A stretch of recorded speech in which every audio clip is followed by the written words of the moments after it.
Dios bendiga grandemente tu vida. Hoy quiero hablarte de un tema muy importante que me gustaría compartir contigo, y es que en primer lugar nosotros tenemos que entender que nosotros tenemos un enemigo silencioso en nuestra vida, y ese enemigo silencioso somos nosotros mismos, porque muchas veces nosotros somos aquellos que creamos todo tipo de pensamiento, que nos basamos mucho en lo que creemos, en lo que pensamos nosotros, y muchas veces nosotros creemos que tenemos lucha solo con Satanás, solo con el mundo, con nuestra carne, pero una lucha aún más grande que tenemos nosotros como cristianos es con nuestra mente, con nuestro corazón, porque de él emana todo tipo de pensamientos, todo tipo de mal.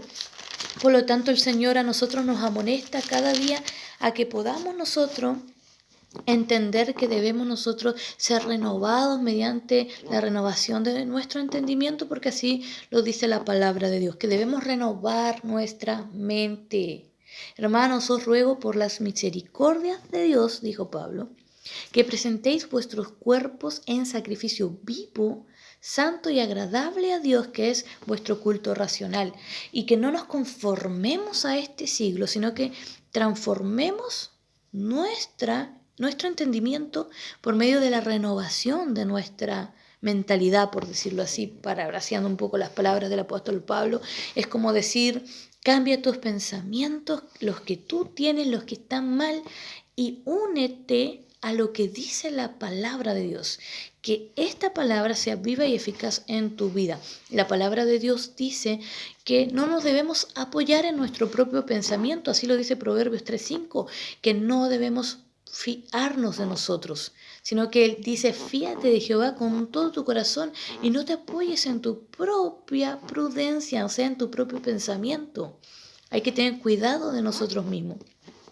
Jeremías 17:9 dice que el corazón del hombre es engañoso y perverso, ¿quién lo conocerá? O sea, está advirtiéndonos que nuestro corazón es engañoso, pero también es perverso, o sea, maquiavélico en nuestro corazón.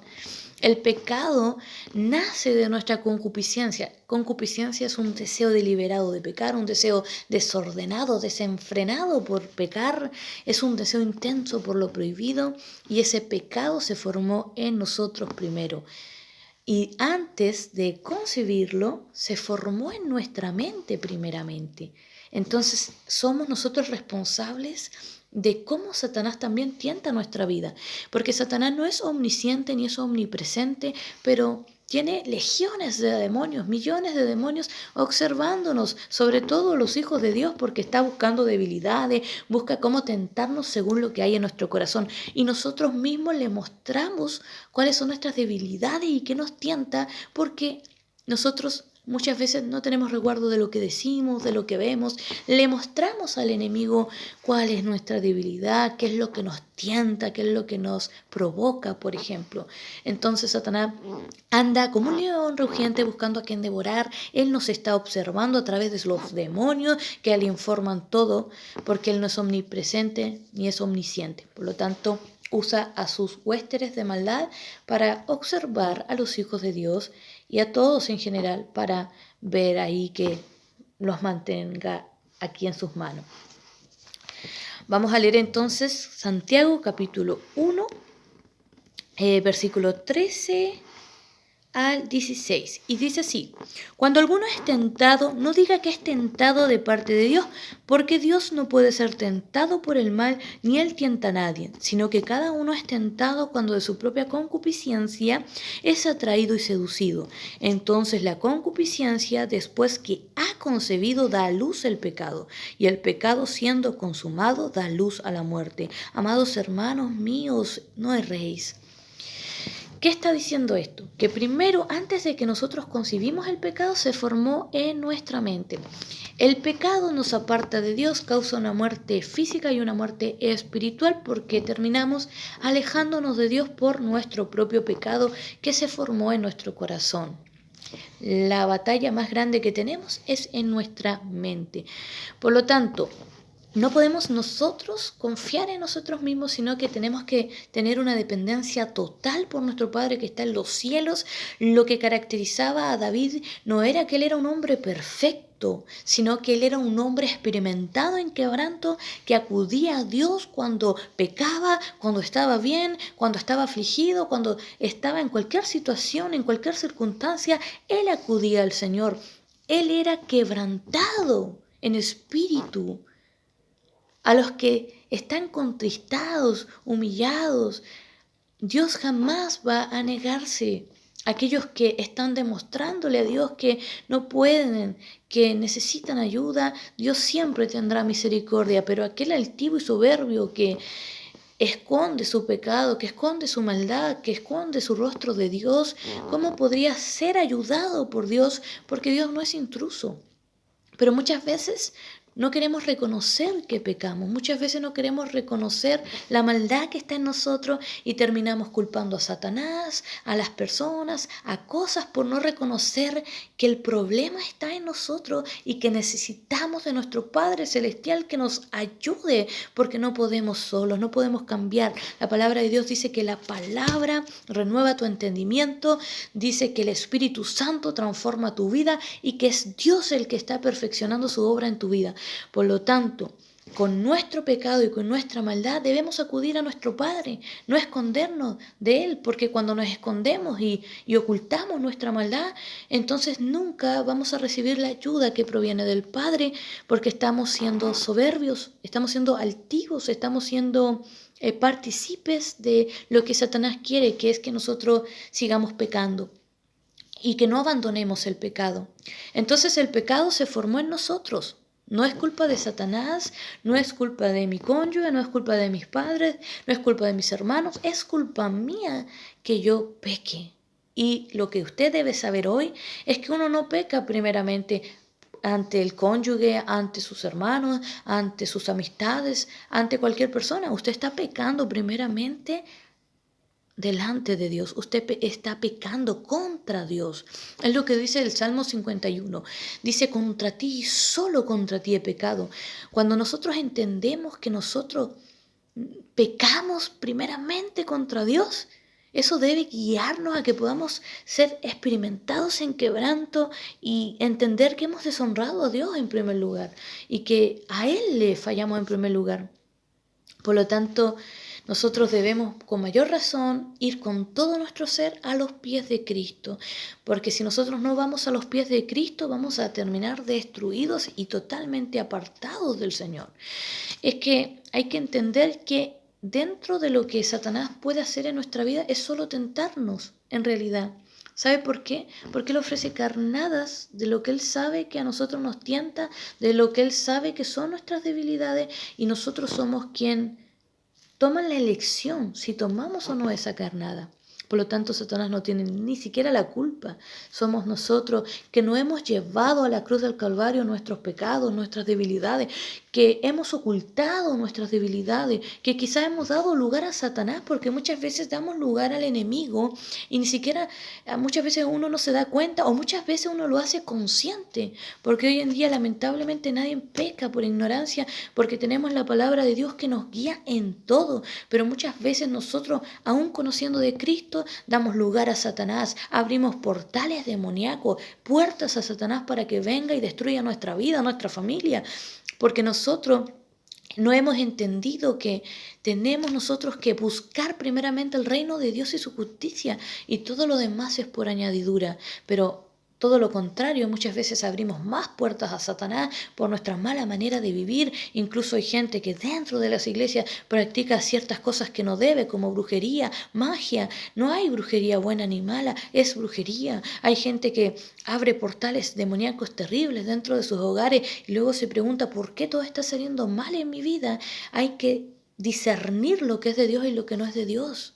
¿Qué es lo que estamos haciendo mal?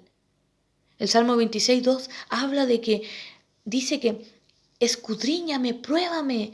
Nosotros debemos pedirle al Señor, Padre, examíname, muéstrame mi pecado, muéstrame, Señor, cuáles son mis debilidades, muéstrame, Padre, en qué pecado contra ti. Y no ocultarnos, sino todo lo contrario, rogarle al Padre que Él nos muestre qué está mal en nosotros, ¿Qué es lo que nosotros hacemos en contra de Él? Que podamos entender que el pecado no tiene justificación. No hay nada que justifique nuestro pecado. Pecamos por nuestra maldad, simplemente. De lo contrario, Jesucristo no hubiese venido aquí a la tierra y hubiese pagado el precio por nosotros si hubiera algo aquí en la tierra que pueda justificarme frente al Padre. Y tenemos la confianza de acercarnos a nuestro Padre. ¿Sabe por qué? Porque cuando nos acercamos a nuestro Padre podemos hacerlo confiadamente porque Jesucristo pagó el precio por nosotros. Y es a Jesucristo a quien el Padre está viendo, aquel que pagó el precio, aquel que dijo consumado es, la deuda ha sido pagada. Por lo tanto, podemos acercarnos a Dios confiadamente, sin una máscara, sin caretas, tal y como somos, con nuestra perversidad, con nuestra maldad. Con todo lo que somos podemos acudir a nuestro Padre que está en los cielos y reconocerle que le necesitamos, que no podemos nosotros cambiar y que Él es el único que puede ayudarnos. Por eso hoy le motivo a que usted pueda entender que debemos presentar nuestra vida en un sacrificio. La palabra de Dios dice, toma tu cruz y sígueme. Eso quiere decir que debemos negarnos a nosotros mismos, a nuestros deseos, a nuestros pensamientos.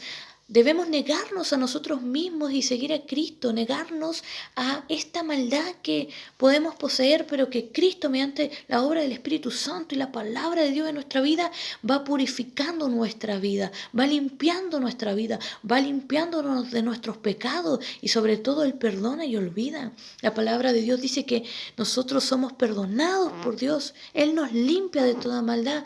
Por lo tanto, en vez de esconder nuestro rostro, debemos acudir a nuestro Padre, no debemos justificar nuestro pecado porque no hay justificación para el pecado. Por eso Jesucristo vino a este mundo.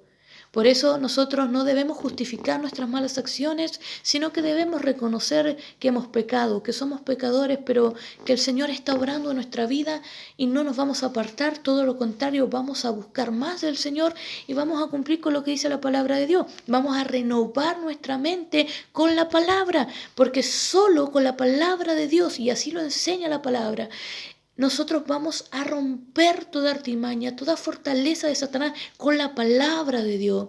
Muchos espantan a Satanás y a los demonios con rituales, con brujería, con velitas, con pulseritas, con ciertas figuras, pero a Satanás se le espanta y a sus demonios con la palabra de Dios. Escrito está, Jesucristo citó la palabra de Dios y eso nos enseña a nosotros que solo con la palabra de Dios vamos a derribar fortalezas, vamos a romper la cizaña, vamos a romper lo que Satanás quiere hacer en nuestra vida.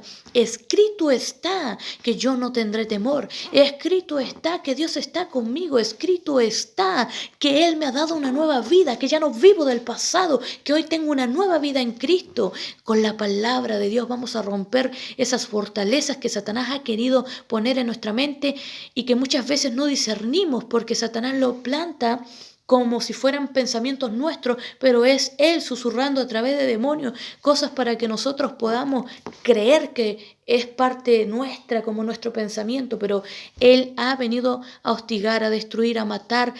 Satanás puede estar trabajando en nuestra vida desde que somos niños, metiendo fortaleza, trauma, usando los traumas, los dolores, todo para que nunca podamos lograr el propósito de Dios en nuestra vida, que es extender el Evangelio, que es predicar, que es servirle a Dios con todo nuestro corazón. Satanás usa tus dolores, usa tus traumas para que nunca logres servir al Señor en espíritu y en verdad.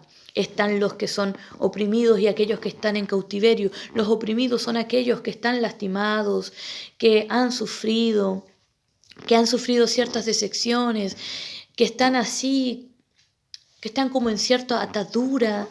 Los oprimidos son fáciles de manipular para Satanás porque usa sus dolores, sus traumas para tenerlos así, que no se puedan mover más allá. Aquellos que están siendo lastimados, pisoteados.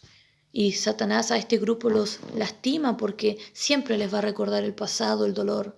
Y están los que son cautivos, aquellos que están muertos en delito y pecado, aquellos que están aplastados, quebrantados bajo calamidad, aquellos que Satanás tiene aquí en sus manos y que solo Satanás se espanta si alguien les predica el Evangelio, porque la palabra de Dios dice que la fe viene por el oír. la palabra de Dios. Ahí se espanta el enemigo. Pero a este grupo los tiene en sus manos. Aquellos que no quieren venir a Cristo, no quieren reconocer al Señor, no quieren congregarse, no quieren buscar de Dios, no creen en Dios. Él los tiene en sus manos cautivos, muertos en delitos y pecados.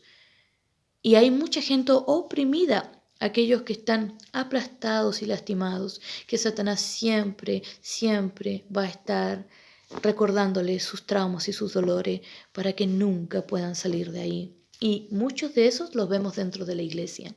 Es más, Satanás a cualquiera de nosotros va a querer plantar fortalezas en nuestra vida. Pero recuerde esto, que toda fortaleza se rompe con la palabra de Dios. La oración eficaz del justo puede mucho. ¿Qué quiere decir esto? Que cuando oramos con convicción, oramos con una dirección. Por ejemplo, aquella mujer que está sintiendo o aquel varón que está sintiendo que merece el castigo, que el mundo lo está condenando, que se siente culpable, que no cree que pueda ser restaurado. Recuerde esto, aquel que algún día conoció a una mujer que todos le tiraban piedra, Jesucristo con aquella mujer que todos estaban apiedrando, pero Jesucristo le dijo, ni yo te condeno, vete y no peques más. Por lo tanto, podemos aplicar la palabra y entender que aun si nosotros pecamos, podemos decirle al enemigo, mi Padre me perdonó, Él limpió todos mis pecados, Él limpia mi maldad, Él no me condena. Estamos en tiempo de gracia. La gracia que tengo por la sangre de Cristo me permite ir a mi Padre y ser limpia de mi maldad. Debemos nosotros usar la palabra para derribar fortalezas en el nombre de Jesucristo. El nombre de Jesucristo es suficiente, la palabra es suficiente. Esta es la verdad y fuera de esta palabra no hay otra verdad. No es lo que te dijo tu amigo, no es lo que te dijo tus padres, no es lo que te dijo tal persona, es lo que está escrito en la palabra de Dios, una palabra inspirada por Dios para corregirte, para enseñarte, para redarguirte. Es lo que necesitas para ser verdaderamente libre en Cristo Jesús. Dios bendiga tu vida.